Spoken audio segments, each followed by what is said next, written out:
The following message is being transmitted at the request of the Columbia Police Department. A civil danger warning has been issued for the City of Columbia until further notice.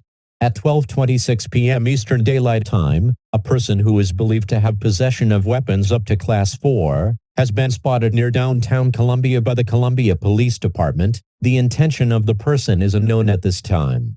As of now, the Columbia Police Department advises all citizens to avoid downtown Columbia. If you have family or friends in downtown Columbia, advise them of the suspect. If you are in downtown Columbia, attempt to evacuate. If you spot the suspect, take shelter in the nearest building and call 911 immediately. If you are in a vehicle currently headed toward downtown Columbia, turn around.